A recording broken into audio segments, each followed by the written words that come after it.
Hello dear student, ये मेरा lecture number 3 है इलेक्ट्रोस्टैटिक्स पे।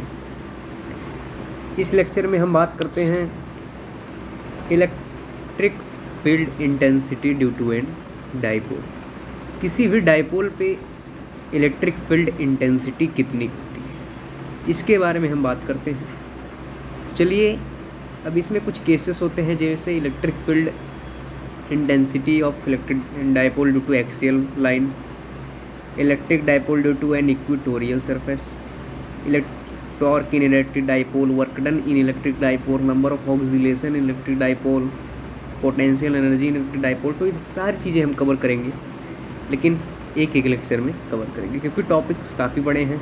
इलेक्ट्रोस्टैटिक्स चैप्टर्स हमारा जो है वो काफ़ी बड़ा चैप्टर है, क्योंकि ये लगभग 50 पेज का इसका इलेक्ट्रिक चार्ज एंड फील्ड है, एंड 41 पेज का इसका इलेक्ट्रिक पोटेंशियल एंड कैपेसिटेंस है। मतलब अगर मैं दोनों को जोड़ दूँ तो लगभग 90-100 पेजेज के हमारे इलेक्ट्रोस्टैटिक्स चैप्टर हैं, जो कि एनसीईआरटी से। और यूज आप केवल एनसीईआरटी बुक करो, एनसीईआरटी से ही सारे टॉपिक्स कवर कर लो यार, क्योंकि विदाउट एनसीईआरटी आप कोई भी एग्ज़ाम दे रहे हो, बगैर एनसीईआरटी के आपका कोई चीज़ें नहीं कवर होंगी। आप कोई भी किताब पढ़ लो यार, एस सी वर्मा पढ़ लेना फिजिक्स का, चूँकि आप पीके मिश्रा पढ़ लेना, प्रदीप पढ़ लेना, इससे कोई मतलब नहीं है जब तक आप एनसीईआरटी नहीं पढ़ते हो। क्योंकि कल ही फिजिक्स की 12th की पेपर थी, और चूँकि मैं उस पेपर को भी मैं सॉल्व कराऊंगा, लेकिन मेरे पे अभी पेपर अवेलेबल नहीं है, इसलिए मैं अभी वो पेपर नहीं सॉल्व करा पा रहा हूँ। तो चलिए बात करते हैं यार इस लेक्चर में हम कि किसी भी डाइपोल, बिल्कुल सिंपल मेथड से बताता हूँ आपको कैसे निकाल सकते हो। बिल्कुल सिंपल मेथड है। देखो, फिजिक्स में ज़्यादातर यूजेज मैथमेटिक्स की, इसलिए आपको मैथमेटिक्स के सारे टर्म, और बेसिकली आपको इंटीग्रेशन और डिफरेंशिएशन तो बिल्कुल आना चाहिए। इंटीग्रेशन, डिफरेंशिएशन, सिमिलर ट्रायंगल, ये सारी चीज़ें आपको बेसिक कंपलसरी है आना, क्योंकि इसके बगैर आपका कोई भी फिजिक्स नहीं लगेगा। अब मैं बात करता हूँ सीधा अपने टॉपिक्स पे, जैसे electric field intensity due to an point of dipole on axial line. यहाँ पे कोई चार्ज Q1 है, ये चार्ज कोई Q2, यहाँ एक चार्ज है और यहाँ भी एक चार्ज है। चार्ज कितने हैं? देयर आर टू चार्जेस, ये P1 है, ये P2, there are two pole, P1 P2 means two pole. And what is this? That is electric, ये इलेक्ट्रिक है, तो इसलिए इसे कहते हैं इलेक्ट्रिक डायपोल। और इलेक्ट्रिक डायपोल का जो फार्मूला होता है, बेसिकली वो electric dipole is equal to होता है, इलेक्ट्रिक डायपोल होता है जो होता है वो होता है E इज इक्वल टू होता है हमारा Q इंटू 2A। ये हमने डिस्टेंस लिया है किसी भी दो चार्ज के सेंटर से लिया हुआ ये डिस्टेंस है A, और एक निगेटिव चार्ज के लिए लिया हुआ डिस्टेंस है A, और मैं जब दोनों को मिला देता हूँ तो ये बन जाता है 2A। इसलिए मैं इस फार्मूला को electric dipole is equal to Q into 2A लिख रहा हूँ। ओके, ये हमारा इलेक्ट्रिक डायपोल का फार्मूला है। तो चलिए अब बात करते हैं। सबसे पहले मैंने कहा था आपको इलेक्ट्रिक फील्ड इंटेंसिटी, हर एक टर्म के लिए इलेक्ट्रिक फील्ड इंटेंसिटी बहुत ज़रूरी है, और इलेक्ट्रिक फील्ड इंटेंसिटी की मैं फार्मूला ड्राइव करूँगा जब आगे पढ़ाऊँगा electric field and Coulomb's law के बारे में, अगली लेक्चर आएगी तो उस पर मैं बताऊँगा कैसे एक इलेक्ट्रिक फील्ड इंटेंसिटी और इलेक्ट्रिक फील्ड क्या होता है। इलेक्ट्रिक फील्ड इंटेंसिटी और इलेक्ट्रिक फील्ड क्या, मैंने बताया भी है। इलेक्ट्रिक फील्ड इंटेंसिटी क्या है? किसी पर्टिकुलर पॉइंट पे चार्ज की किसी पर्टिकुलर पॉइंट पे इलेक्ट्रिक फील्ड को निकालना, वही उसकी इलेक्ट्रिक फील्ड इंटेंसिटी होती है। तो इस मैंने बताया भी है। और कॉलम्स लॉ क्या है उसके बारे में भी अगले लेक्चर में हम डिस्कशन करेंगे। तो मैं बात करता हूँ Q इंटू 2A इलेक्ट्रिक, जैसा कि इलेक्ट्रिक डायपोल आपको पता है। तो चलिए मैं मान लेता हूँ, चलिए एक बार देखते हैं। यहाँ पे अगर देखें तो ये कोई चार्ज Q1 है, ये चार्ज Q है, ये कोई निगेटिव चार्ज है, और ये कोई चार्ज Q2 है, Q1 है। तो इलेक्ट्रिक डायपोल जो है वो एक वेक्टर क्वांटिटी होती है। इलेक्ट्रिक डायपोल एक वेक्टर क्वांटिटी है। चूँकि इलेक्ट्रिक डायपोल अगर एक वेक्टर क्वांटिटी है तो उसकी कुछ ना कुछ तो डायरेक्शन हो गया। तो कुछ डायरेक्शन क्या है उसकी? उस इलेक्ट्रिक डायपोल की जो डायरेक्शन होती है, नेगेटिव चार्ज है, पॉजिटिव चार्ज है, तो इलेक्ट्रिक डायपोल की जो डायरेक्शन होती है वो निगेटिव से पॉजिटिव होती है। इलेक्ट्रिक डायपोल की जो डायरेक्शन होती है वो निगेटिव से पॉजिटिव होती है। तो डियर स्टूडेंट, यहाँ मैंने इस तरफ एरो बनाया है, मीन्स निगेटिव से पॉजिटिव की तरफ इलेक्ट्रिक डायपोल की डायरेक्शन होती है। अब मान लेते हैं यार ये इलेक्ट्रिक, मैं क्या करता हूँ, मेरे को कुछ जनरल एक्सियल पॉइंट, मतलब ये एक्सिस है तो किसी इस एक्सिस पॉइंट पे, किसी एक्सिस के इस पॉइंट पे मान लेते हैं हमको इलेक्ट्रिक डायपोल पता करना है। इस इलेक्ट्रिक डायपोल पता करना है इस पॉइंट पे कि इस इलेक्ट्रिक डायपोल का इलेक्ट्रिक फील्ड इस पॉइंट पे भी कितना होगा, यही हमको पता करना है। तो चलिए देखते हैं एक बार। ये हमको पता है E इज इक्वल टू होता है Q इंटू 2A। ये आपको फार्मूला नोट कर लेना है, ये इलेक्ट्रिक डायपोल की फार्मूला होती है और इलेक्ट्रिक डायपोल एक वेक्टर क्वांटिटी है, याद रखिएगा आप। तो चलिए बात करते हैं। अब मैं इस नेगेटिव टर्म के लिए इस पर्टिकुलर पॉइंट पे अगर एक इलेक्ट्रिक फील्ड निकालता हूँ, भाई इस नेगेटिव चार्ज के लिए इस पर्टिकुलर पॉइंट पे इलेक्ट्रिक फील्ड कितना होगा यार, इलेक्ट्रिक फील्ड E। और मेरे को क्या निकालना है, इस निगेटिव चार्ज के लिए, भाई अपने को क्या चाहिए, इस निगेटिव चार्ज के लिए इस पर्टिकुलर पॉइंट पे इलेक्ट्रिक फील्ड चाहिए, मतलब E minus Q, E minus Q ये टर्म यूज होगा। और अगर मेरे को पॉजिटिव के लिए चाहिए तो E plus Q. Final electric by electric इस वाले चार्ज के लिए इस पॉइंट पे अगर चाहिए तो E प्लस क्यू, और इसके लिए चाहिए इस पॉइंट पे तो E माइनस क्यू, क्योंकि ये निगेटिव चार्ज है और ये पॉजिटिव चार्ज है, इसलिए। ठीक, तो चलिए नोट कर देता हूँ मैं आप E minus Q and E plus. तो ये हो गया हमारा E माइनस क्यू और E प्लस क्यू, ये दोनों टर्म हो गए। अब जैसा कि हम जानते हैं जो हमको इस पर्टिकुलर पॉइंट पे इलेक्ट्रिक फील्ड पता करनी है, तो हम क्या करेंगे, इलेक्ट्रिक फील्ड इंटेंसिटी ही रखेंगे। भाई इस पर्टिकुलर पॉइंट पे पता करना है, मतलब इलेक्ट्रिक फील्ड इंटेंसिटी ही रखना पड़ेगा हम, और कोई फार्मूला तो है नहीं यार कि मैं अपने से बना के दे दूंगा फार्मूला। तो मैं क्या करूँगा, यहाँ पे इलेक्ट्रिक फील्ड इंटेंसिटी की फार्मूला यूज करता हूँ। चलिए इलेक्ट्रिक फील्ड इंटेंसिटी की फार्मूला हम यूज करते हैं। चलिए तो यहाँ पे इलेक्ट्रिक फील्ड इंटेंसिटी की आपको फार्मूला पता होगी, जैसा कि मैंने पहले ही लेक्चर में बता चुका हूँ, KQ अपान एक्स स्क्वायर, KQ अपान एक्स स्क्वायर, ये हमारा इलेक्ट्रिक फील्ड इंटेंसिटी की फार्मूला होती है।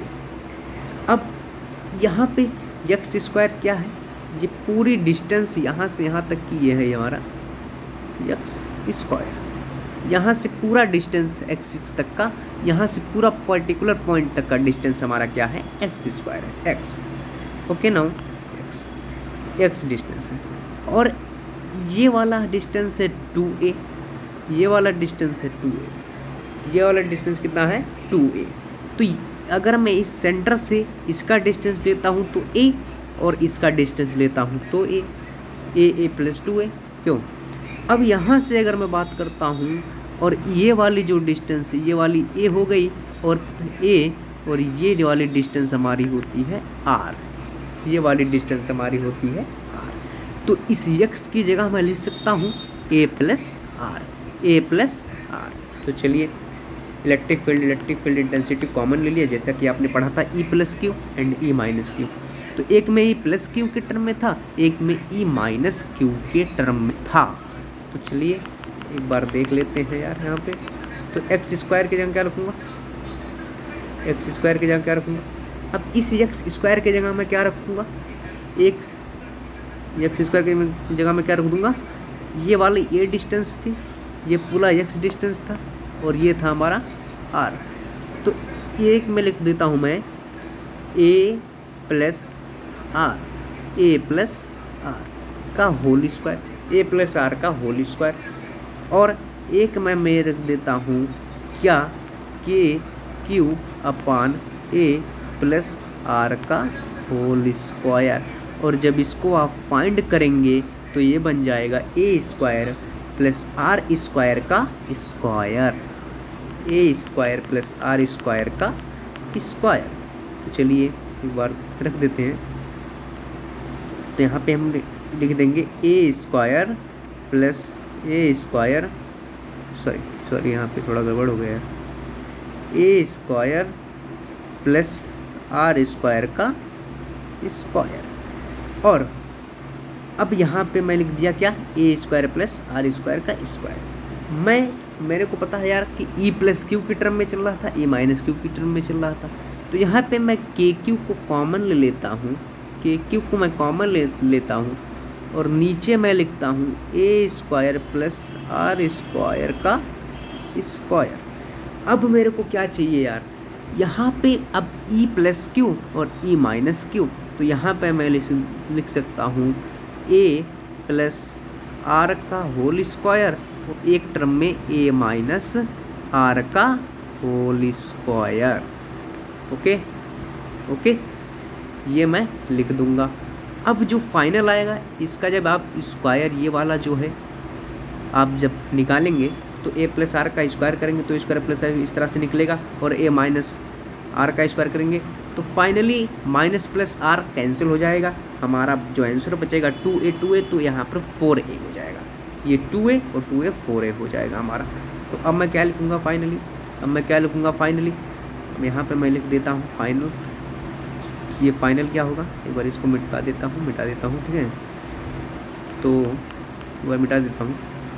तो K Q upon r square plus a square का होल स्क्वायर, ठीक। और यहाँ पे क्या था हमारा, आर मेरे को पता है 4a था वहाँ पे, तो ये 4a, ये हो गया हमारा 4a। अब आगे क्या कर सकते हैं यार, अब यहाँ पे एक चीज़ आपको देखना है, ये 4a और यहाँ पे q, तो ये 4a को मैं 2 × 2a लिख सकता हूँ क्या, 2 × 2a तो लिख सकता हूँ, तो यहाँ पे मैं लिख देता हूँ 2 × 2a। एक बार सब कुछ मिटा देता हूँ, तो के क्यू 2 × 2a अपान में r square plus a square का होल स्क्वायर, ठीक। अब यहाँ पे q 2 × 2a, तो 2 को कॉमन कांस्टेंट टर्म है तो इसको मैं बाहर ले लेता हूँ एक बार यहाँ पे इस तरह से। अब यहाँ पे अगर q देखूँ तो q × 2a के साथ मैं जोड़ सकता हूँ, तो अगर मैं q × 2a देखूँ तो q × 2a हमने पढ़ा था इलेक्ट्रिक डायपोल होता है, इलेक्ट्रिक क्या होता है, इलेक्ट्रिक डायपोल होता है। तो एक बार मैं लिख देता हूँ यहाँ पे, तो ये हमारा जो बनेगा इलेक्ट्रिक डायपोल मतलब q × 2a, तो मतलब हमारा K2 और डायपोल P, ये P से डिनोट होता है, तो K2P upon r square plus a square, r square plus a square का स्क्वायर। अब ये जो ए स्क्वायर है इस वाले के कंपैरिजन में बहुत स्मॉल डिस्टेंस है। एक चीज़ याद रखिएगा, ये मैं अभी जब इक्विट पोटेंशियल सरफेस पे निकलवाऊंगा ना, तो ये उसके लिए भी ये बहुत स्मॉल डिस्टेंस रहेगा।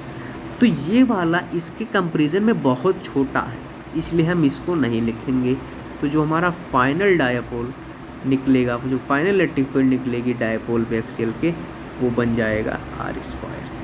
मतलब अब क्या बचा हमारा, जो फाइनल इलेक्ट्रिक फील्ड इंटेंसिटी निकली एक्सियल पॉइंट पे डायपोल की, वो हमारी निकल गई है अब K2P upon r square, K2P upon r square. अब इस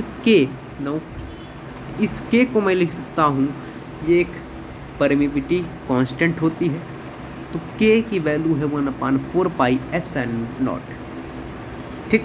ये एक मीडियम होती है सर, ε0 एक मीडियम होती है, एक चीज़ याद रखिएगा, ठीक।